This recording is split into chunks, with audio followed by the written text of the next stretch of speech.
میں طاہر شاہ Kakar Pashtun student federation کے صوبائی صدر. میرے ساتھ اس پریس کانفرنس میں موجود پشتون اسٹوڈنٹ فیڈریشن کے مرکزی کمیٹی کے ممبر ملک ارسلان خان، مرکزی کمیٹی کے ممبر ایاز خان، ہمارے سائنس کالج کے ذمہ داران حسن سالار اور شعیب خان کے ہمراہ. آج آپ ساتھیوں کو اس لیے زحمت دی کہ آج سے 2 دن پہلے سائنس کالج میں رونما ہونے والے ایک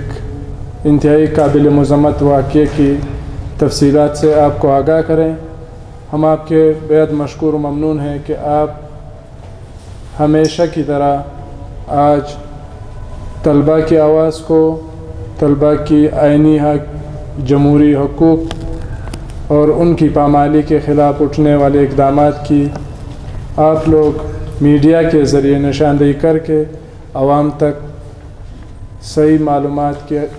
فراہمی یقینی بنانے کے لیے کوشاں ہیں. معزز صحافی حضرات، اس پریس کانفرنس کے انعقاد کا مقصد گزشتہ دنوں کمشنر کوئٹہ ڈویژن کی ہدایت پر اسسٹنٹ کمشنر اور CNW B&R کے کچھ افسران کی موجودگی میں گزشتہ کئی دہائیوں سے گورنمنٹ سائنس کالج جو ہمارے کوئٹہ شہر کا قدیمی تعلیمی درسگاہ ہے، اس میں موجود کئی دہائیوں سے تمام طلبہ تنظیموں کے اسٹڈی سرکلز جو سیاسی، شعوری نشو و نما کے مراکز ہیں، ان پر دعویٰ بول کر وہاں پر موجود جھنڈوں، ہمارے اکابرین اور ہماری ان اسٹڈی سرکلز کی بے حرمتی کی گئی. آج کے اس پریس کانفرنس کا مقصد اس عمل کی شدید الفاظ میں مذمت کرنا ہے. معزز صحافی حضرات، آپ کو معلوم ہوگا کہ گزشتہ کئی مہینوں سے صوبہ بلوچستان میں بالخصوص سائنس کالج کی نظر سائنس کالج پر اس صوبے کے لینڈ مافیا کا، اس صوبے کے کرپشن و کمیشن میں ملوث سرکاری افسران کی نظر ہے. آج سے کچھ مہینے پہلے ایک پری پلان منصوبے کے تحت منصوبہ بندی کر کے سائنس کالج کو خاکستر کیا گیا، اور آج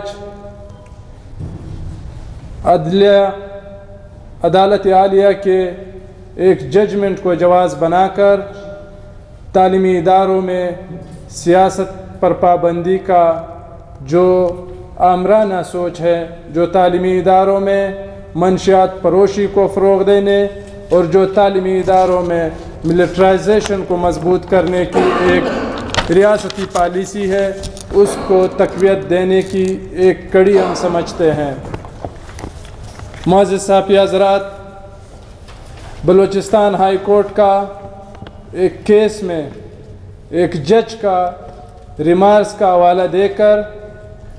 ہم سمجھتے ہیں کہ یہ عدلیہ کی طرف سے دیگر اداروں اور محکمہ تعلیم میں بے جا مداخلت، آئین کی پامالی، پارلیمان کی پامالی کی گئی ہے. عدلیہ کا کام آئین کی تشریح ہے، آئین سازی نہیں. ہم سمجھتے ہیں کہ عدلیہ کے اس غیر آئینی اور ناروا فیصلے پشتون اسٹوڈنٹ فیڈریشن اس فیصلے کو یکسر مسترد کرتی ہے اور آئین پاکستان کی شق 15، 17، 19 اور آرٹیکل 1 سے لے کر 28 تک جتنی بنیادی انسانی حقوق ہے ان کی پامالی کی گئی ہے. پشتون اسٹوڈنٹ فیڈریشن آج کے اس پریس کانفرنس کے توسط سے ان تمام اداروں کو، ان تمام محکموں کو متنبع کرنا چاہتی ہے کہ بے جا مداخلت